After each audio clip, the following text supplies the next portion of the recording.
Now, Canada has voiced some new concerns about Khalistani extremist groups operating on its soil, noting that they have been raising money, including by misusing charitable organizations to fund violent activities. The Canadian Finance Ministry's 2025 report, Assessment of Money Laundering and Terrorist Financing Risks, has issued a warning underscoring the threat posed by Khalistani extremism and also its impact on both domestic and global security.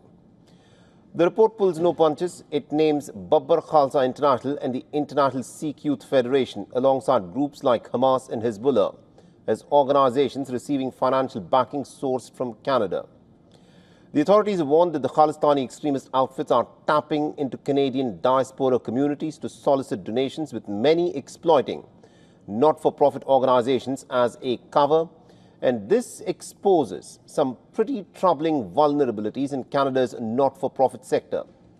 The ministry has also underlined the urgency of stronger oversight to safeguard Canada's institutions. The report has also flagged a major shift in Khalistani extremist activity in Canada, once powered by big fundraising networks.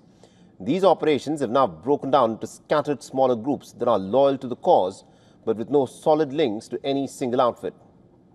Now, Khalistani extremism remains a thorn in India-Canada relations decades after a devastating tragedy, the 1985 Air India bombing that shocked the world, claiming hundreds of lives and leaving a legacy of loss and mistrust. Even today, the echoes of the attack influence diplomacy and security efforts between the two nations. So as both grapple with the ongoing threat of extremism, India has flagged rallies and so-called Khalistani referendums in Canada as an example of unchecked extremist activity. This report has echoed those very Indian concerns. Now, earlier this year, Canada's own intelligence service had warned to the Parliament that Canada-based Khalistani extremists pose a national security threat. After a very frosty spell under former Prime Minister Justin Trudeau, New Delhi and Ottawa are now pressing the reset button. The return of High Commissioners last month signals a new chapter in the ties between India and Canada. All right, now joining us on the broadcast, we've got Mr. Terry Miliewski, who's a journalist and also an author, is joining us live from Ottawa. Mr. Miliewski, thank you very much indeed for joining us on this broadcast. Now, what do you make of this assessment by this report, which now has raised some serious concerns about Khalistani extremism and the manner in which they have raised funds? Because in the past, certain Canadian governments had been seen to be either looking the other way or actively encouraging these activities. Well, thank you for the invitation, and you've hit the nail on the head there. Certainly, these are not new concerns. In a sense, this is the bureaucracy in Canada alerting the politicians, again, as they have in the past, to the danger of these kinds of terrorist financing schemes. I know that this report is being welcomed in India as a sign that Canada is finally taking these problems more seriously. But I have to tell you that from where I sit, it's frankly underwhelming, in as much as it seems to be Canada's finance ministry and other experts patting themselves on the back for the tremendous job they say they're doing in keeping an eye on these activities. But it's very thin on what exactly they are doing as a result. Right. I looked in vain through this report for some enumeration of money seized, people arrested, things happening other than law enforcement and intelligence agencies having a lot of meetings and writing a lot of reports like this one.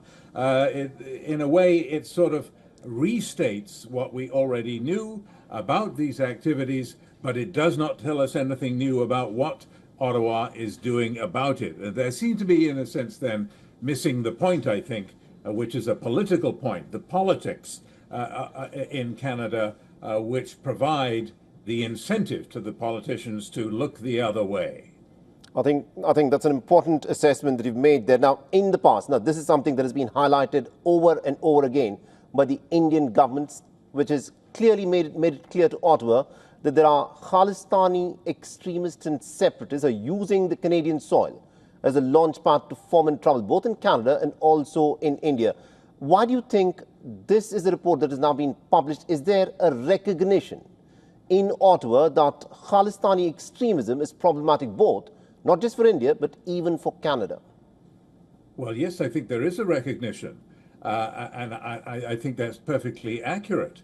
But by whom?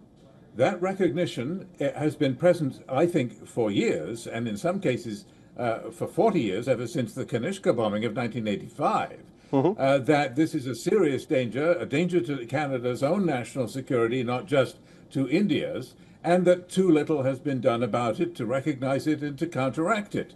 But the recognition doesn't seem to extend to the politicians, does it? For example, I'll give you a couple of examples. For at least 10 years now, since 2015, I believe, Canada has had under review the legislation touching these matters, and particularly the support for political support for terrorist and extremist activities by Khalistani separatist groups like the Baba Khalsa, International Sikh Youth Federation, both of which, as you rightly note, have been named in this report. But at the same time, the politicians are refusing to change the legislation that they keep reviewing.